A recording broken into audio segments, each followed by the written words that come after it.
Hey guys, today we're going to do Chapter 3, Section 2, which is on the graph translation theorem. So basically what we're looking at here today, we're going to look at how does adding and subtracting things inside my function change the way that my function looks on a graph. So use your graphing calculator to graph the following equations on the standard window, which is negative 10 to 10, negative 10 to 10. Then describe the translation, or the shift or slide, of the graph from the parent function. Okay, so notice that this is our parent function, that's y equals the absolute value of x. So I'm going to graph that on my graphing calculator. To get to the absolute value of x, I'm just going to go to math, and then if I go over to number, the first thing is ABS, that's your absolute value function, and then you just hit an x and close your parenthesis. When I hit graph on that standard window, that's what that looks like. So now I'm going to go back to my notes, and I'm just going to sketch that out.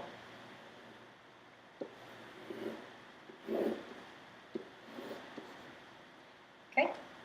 Now I want to graph y equals the absolute value of x minus 4. So if I go back here, I'm going to change this to x minus 4.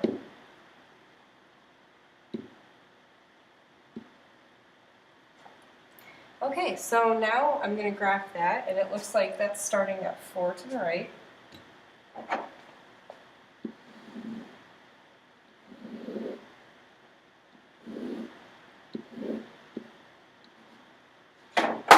Okay, now I'm going to do this one, which is x plus 3. So I'm going to go back to my graph.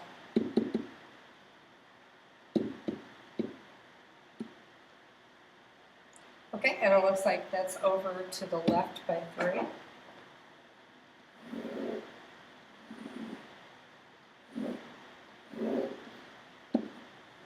Okay, so now I want to talk about the translation that's happened from the parent function. So if this is my parent function, you'll notice my vertex is here at 0, 0.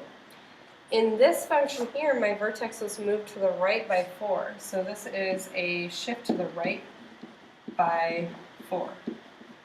And in this one, I moved to the left by 3.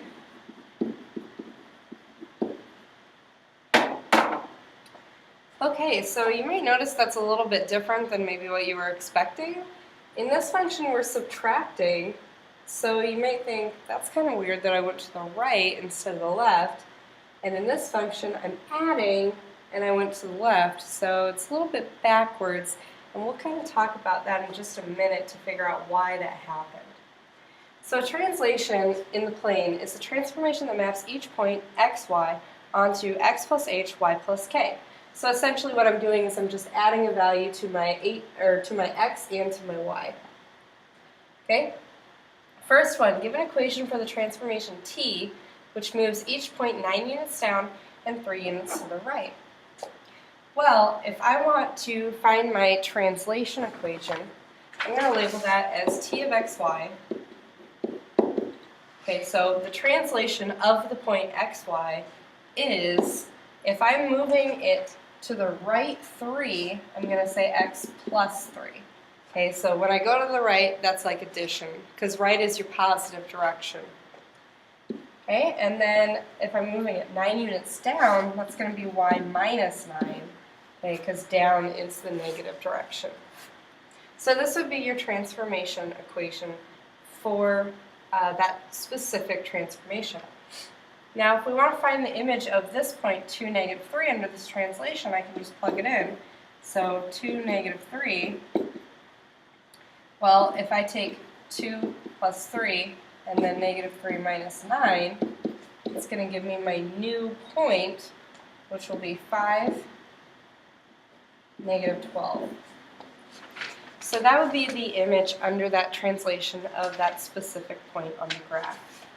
Now that brings us to the graph translation theorem.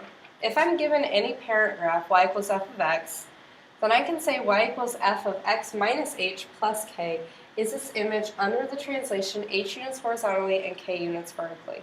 So notice that this is a minus h, so that shift that's going left and right is the opposite of what you would expect when it's inside the function.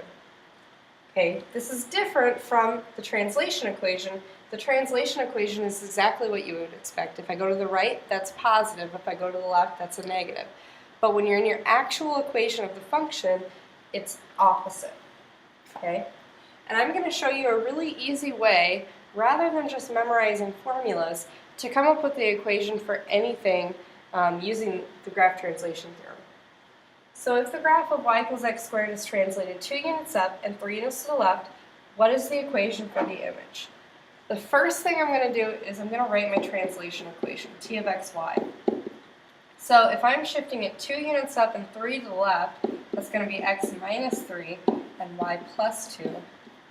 Okay, so this is my translation equation. Now, if I want to get my actual equation, the first thing I'm going to do is just do the opposite of each of these. So I'm going to change this to x plus 3. I'm going to change this to y minus 2. Okay, now my parent function was y equals x squared. So what I'm going to do is I'm going to replace y with y minus 2, and I'm going to replace x with x plus 3. So when I do that, I get y minus 2 equals x plus 3 squared. Now, in order to get it into this form, I'm just going to move this 2 over here, so I get y equals x plus 3 squared plus 2.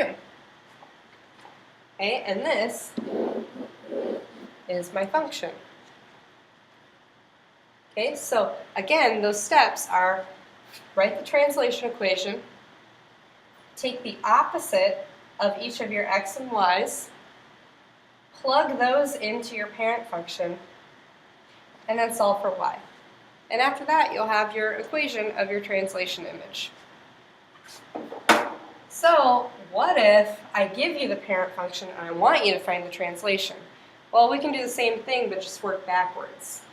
So if y equals 1 over x squared is the parent function, and I know that y equals 1 over x plus 3 squared plus 2 is my actual function, I want to find the translation that takes me from the pre-image to the image. I'm just going to think about this graph and work backwards. So I start with y equals 1 over x plus 3 squared plus 2. I'm going to move this 2 back over, so I get y minus 2 equals 1 over x plus 3 squared. So now, thinking about my parent function, I had replaced y with y minus 2, and I'd replaced x with x plus 3.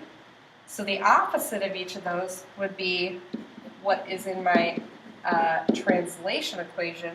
So the opposite of x plus 3 is x minus 3, and the opposite of y minus 2 is y plus 2. So this is going to be my translation equation, which is a shift of 3 left and 2 up. All right, and that is everything for the notes for section 2.